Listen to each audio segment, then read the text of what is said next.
नमस्कार विद्यार्थ्यांनो, मी खेडकर मॅडम आपल्या सर्वांचे आजच्या या व्हिडिओमध्ये मनापासून स्वागत करत आहे.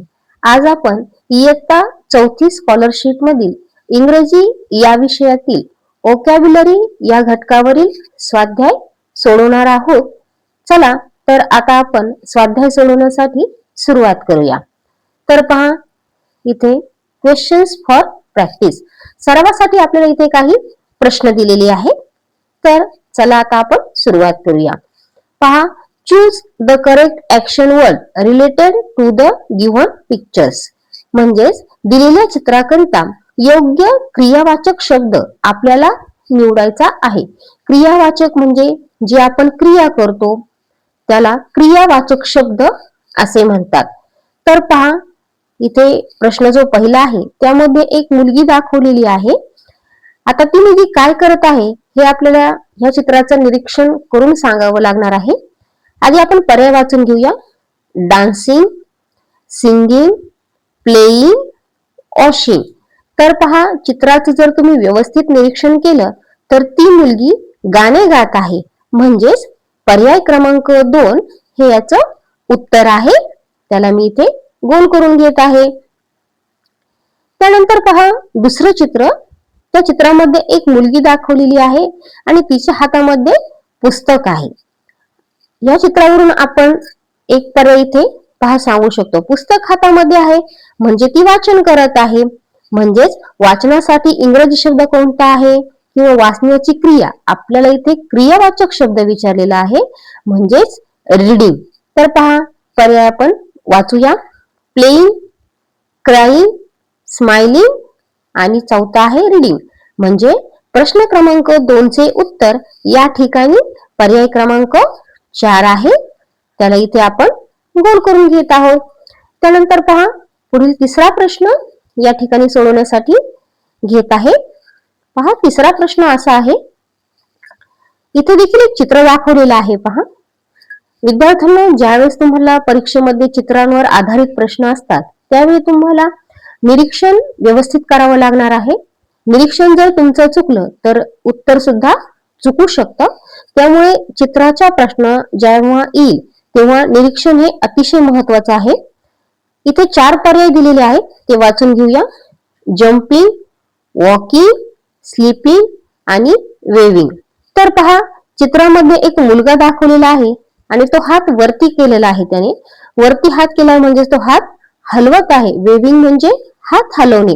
म्हणजे प्रश्न क्रमांक 3 चे उत्तर या ठिकाणी पर्याय क्रमांक 4 आहे. त्याला मी इथे गोल करून घेत आहे. त्यानंतर पहा, चौथा प्रश्न. Select the correct describing word for the picture. म्हणजे दिलेल्या चित्राचे वर्णन करणारा योग्य शब्द तुम्हाला या ठिकाणी निवडायचा आहे. इथे पहा, चित्र आहे आणि चित्रामध्ये एक पेन्सिल दाखवलेली आहे.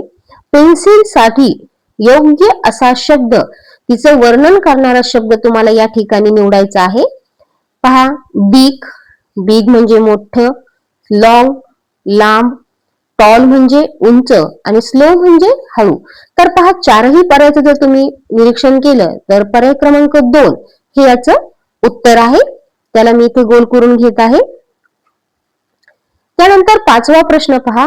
Which of the given word is not an action word. पहा, आता याच्या आधी जो आपण प्रश्न सोडवलेले होते ते काय होते, आपल्याला ऍक्शन वर्ड विचारलेले होते. आणि इथे आता पुढील पैकी कोणता शब्द क्रियावाचक नाही. Is not an action word. जो शब्द क्रियावाचक नाही तो आपल्याला या ठिकाणी सांगायचा आहे. इथे पर्याय पहा, वाचूया. सॅड, रन, जम्प आणि ईट. तर विद्यार्थ्यांना पहा, इथे पर्याय क्रमांक 1 सॅड ही काय आहे, एक भावना आहे जी आपल्या चेहऱ्यावरती दिसत असते. पहा, आनंद झाला तरी चेहऱ्यावरती दिसतो आणि दुःख झालेलं असेल तरी आपल्या चेहऱ्यावरती दिसतं. म्हणजे सॅड हा शब्द क्रियावाचक नाही आहे. त्यामुळे प्रश्न क्रमांक 5 चे उत्तर या ठिकाणी पर्याय क्रमांक 1 आहे. त्यासाठी आपण त्याला गोल करून घेऊया पर्याय क्रमांक 1 ला. त्यानंतर पहा, 6वा प्रश्न आपण इथे वाचूया. Choose the correct picture related with the given action word. पहा काय सांगितलेलं आहे, choose the correct picture related with given action word. जे आपल्याला या ठिकाणी चित्र दिलेलं आहे त्याचं आपल्याला काय करायचं आहे, कोणता आहे शब्द तो, टू स्लीप.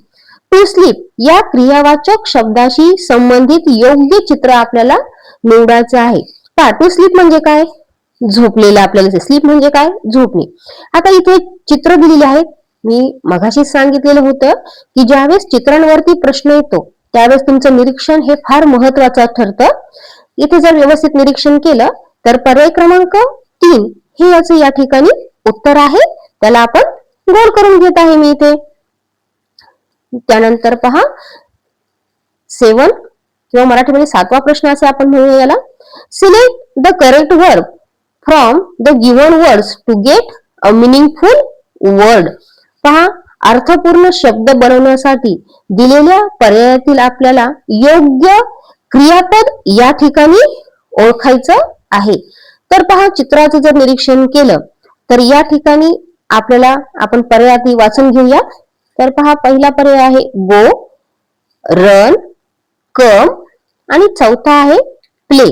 तर या ठिकाणी 7व्या प्रश्नाचं जे उत्तर आहे ते आहे पर्याय क्रमांक 3. त्याला आपण इथे गोल करून घेऊयात.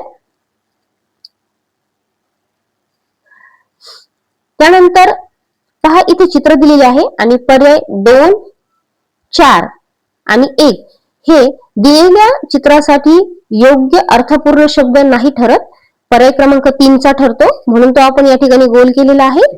त्यानंतर प्रश्न 8वा, choose the correct picture for the given action words. म्हणजेच दिलेल्या क्रियावाचक शब्दांशी संबंधित योग्य चित्र दिलेल्या पर्यायातून आपल्याला या ठिकाणी निवडायचं आहे. तर पहा इथे काही शब्द दिलेले आहेत, लिफ्ट, होल्ड, गिव्ह आणि पुश.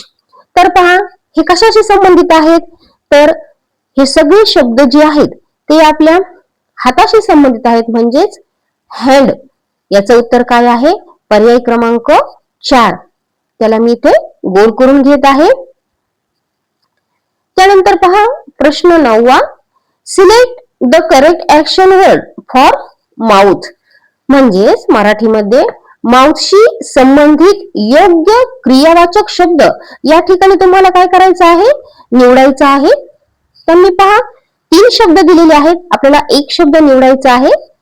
पहिला पर्याय पहा, शब्द इथे दिलेला सिप. सिप म्हणजे काय, थोडे थोडे पिणे. त्यानंतर पहा बाईट. बाईट म्हणजे काय, चावणे. आणि तिसरा जो शब्द आहे तो आहे स्पीक. स्पीक म्हणजे बोलणे. तर इथे जर पहा पर्याय आपण पाहिले, आपल्याला कशाशी संबंधित विचारलेला आहे, माउथशी संबंधित. म्हणजेच प्रश्न क्रमांक पर्याय क्रमांक 2, 3 आणि 4 हे माउथशी संबंधित येत नाहीत. इथे चू हा शब्द या ठिकाणी माउथशी योग्य जुळत आहे, म्हणून पर्याय क्रमांक 1 हे 9व्या प्रश्नाचं उत्तर आहे. इथे मी गोल करून घेत आहे त्याला. त्यानंतर पहा 10वा प्रश्न आहे, चूज द इनकरेक्ट ऑप्शन. म्हणजे इनकरेक्ट म्हणजे चुकीचा पर्याय आपल्याला या ठिकाणी निवडायचा आहे, म्हणजेच अयोग्य असा पर्याय आपल्याला या ठिकाणी निवडायचा आहे. चला तर आपण या ठिकाणी पर्याय वाचूया. टॉक, वॉक, गुड आणि जम्प. पहा विद्यार्थ्यांनो इथे निरीक्षण महत्वाचं आहे. टॉक, वॉक आणि जम्प ह्या क्रिया आहेत. तर गुड हे काय आहे, ऍडजेक्टिव्ह आहे, म्हणजेच गुणवाचक शब्द आहे. तो इथे अयोग्य पर्याय आहे. बाकीचे जे 3 पर्याय आहेत त्या क्रिया आहे, पण गुड हे ऍडजेक्टिव्ह आहे, हा गुणवाचक शब्द आहे. गुड म्हणजे चांगला, म्हणजे तो गटामध्ये बसत नाही. प्रश्न क्रमांक 10 चे उत्तर या ठिकाणी पर्याय क्रमांक 3 आहे, तो आपण गोल करून घेऊयात. त्यानंतर पहा पुढील प्रश्न आपण या ठिकाणी सोडवूयात. पहा 11वा प्रश्न या ठिकाणी आहे. 11वा प्रश्न, pick out the picture which is suitable for the given action words.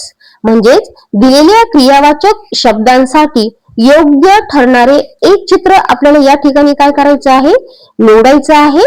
पहा ऍक्शन वर्ड कोणकोणते दिलेले आहेत, क्लोज, ओपन आणि रीड.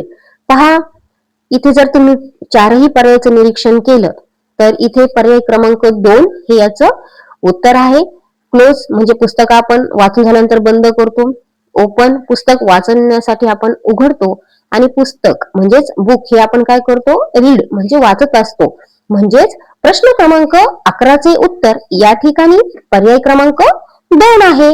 त्याला मी या ठिकाणी गोल करून घेत आहे. त्यानंतर पहा 12वा प्रश्न, what is the girl doing in the picture. म्हणजे या चित्रात मुलगी काय करत आहे असं आपल्याला विचारलेलं आहे. तर पहा निरीक्षण महत्वाचं आहे. पर्याय क्रमांक 1, जम्पिंग उड्या मारत आहे का, वॉशिंग धुत आहे का, इटिंग खात आहे का, आणि ड्रिंकिंग म्हणजे पीत आहे का. तर पहा चित्रामध्ये मुलीच्या समोर ताट आहे आणि ती जेवण करत आहे असं आपल्याला दिसत आहे. म्हणजेच इटिंग ती खात आहे. प्रश्न क्रमांक 12चे उत्तर या ठिकाणी पर्याय क्रमांक 3 आहे. त्यानंतर 13वा प्रश्न, complete the sentence by choosing the correct adjective. म्हणजेच योग्य विशेषण निवडून वाक्य आपल्याला काय करायचं आहे, पूर्ण करायचं आहे. तर पहा आपण वाचूया, milk is as dash dash as snow. मग इथे आता पहा दुधाशी संबंधित आपल्याला शब्द इथे टाकायचा आहे. योग्य विशेषण असं आपण या ठिकाणी आपल्याला टाकायचं आहे. आपण पर्याय वाचूया, हॉट, व्हाईट, गुड, नाईस. तर पहा milk is as white as snow. म्हणजेच इथे प्रश्न क्रमांक 13चे उत्तर पर्याय क्रमांक 2 आहे. त्याला आपण गोल करून घेऊयात.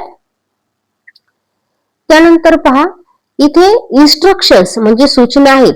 कोणत्या प्रश्नांसाठी आहेत, 14 to 16 म्हणजे 14 ते 16 या प्रश्नांसाठी सूचना, एकच सूचना आहे, त्याच्यावरती 3 प्रश्न आहेत. चला तर सूचना वाचूया. Choose the proper describing words for the pictures. म्हणजे चित्राचं योग्य वर्णन करणारा शब्द आपल्याला या ठिकाणी काय करायचा आहे, निवडायचा आहे. चला तर आता आपण तो निवडूया. पहा चित्राचं निरीक्षण, हा जो मुलगा दाखवलेला आहे पहा, व्यवस्थित जर निरीक्षण आपण या ठिकाणी करूया. पहा स्केअर्ड, अँग्री, हॅप्पी आणि ग्लॅड. कोणतं तुम्हाला चित्र वाटतं बरं विद्यार्थ्यांनो? या ठिकाणी या चित्रासाठी योग्य जो शब्द आहे तो आहे स्केअर्ड. म्हणजे प्रश्न क्रमांक 14चे उत्तर या ठिकाणी पर्याय क्रमांक 1 आहे. त्यानंतर पहा 15व्या प्रश्नाने त्याचं चित्र दिलेलं आहे. दिलेलं चित्र व्यवस्थित पहा. पर्याय हार्ड, शार्प, रफ आणि सॉफ्ट.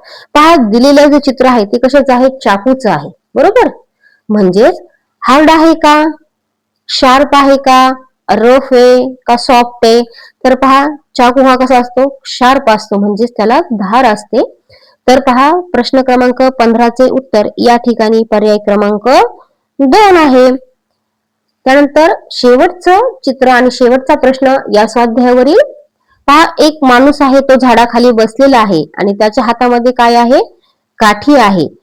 आता इथे पर्याय वाचूया, बिझी, यंग, ओल्ड आणि अँग्री. बिझी आहे का हा माणूस, तर नाही, तो झाडाखाली शांत बसलेला आहे. यंग तरुण दिसतोय का तो, तर नाही, त्याच्या हातामध्ये काठी आहे. आणि पहा डोक्यावरती टोपी वगैरे, थोडासा चेहरा थकलेला सारखा दिसत आहे. त्यानंतर अँग्री रागावलेला आहे का, नाही. ओल्ड पहा म्हातारा माणूस आहे आणि तो झाडाखाली बसलेला आहे. म्हणजे प्रश्न क्रमांक 16चे उत्तर या ठिकाणी पर्याय क्रमांक 1 आहे. पहा विद्यार्थ्यांनो, आपण अशा पद्धतीने या ठिकाणी इंग्रजी या विषयातील एक स्वाध्याय सोडवलेला आहे. तर अजून तुम्ही माझ्या चॅनलला सबस्क्राईब केलेलं नसेल तर नक्कीच करा आणि हा व्हिडिओ जास्तीत जास्त गरजू विद्यार्थ्यांपर्यंत नक्की शेअर करा. थँक्यू.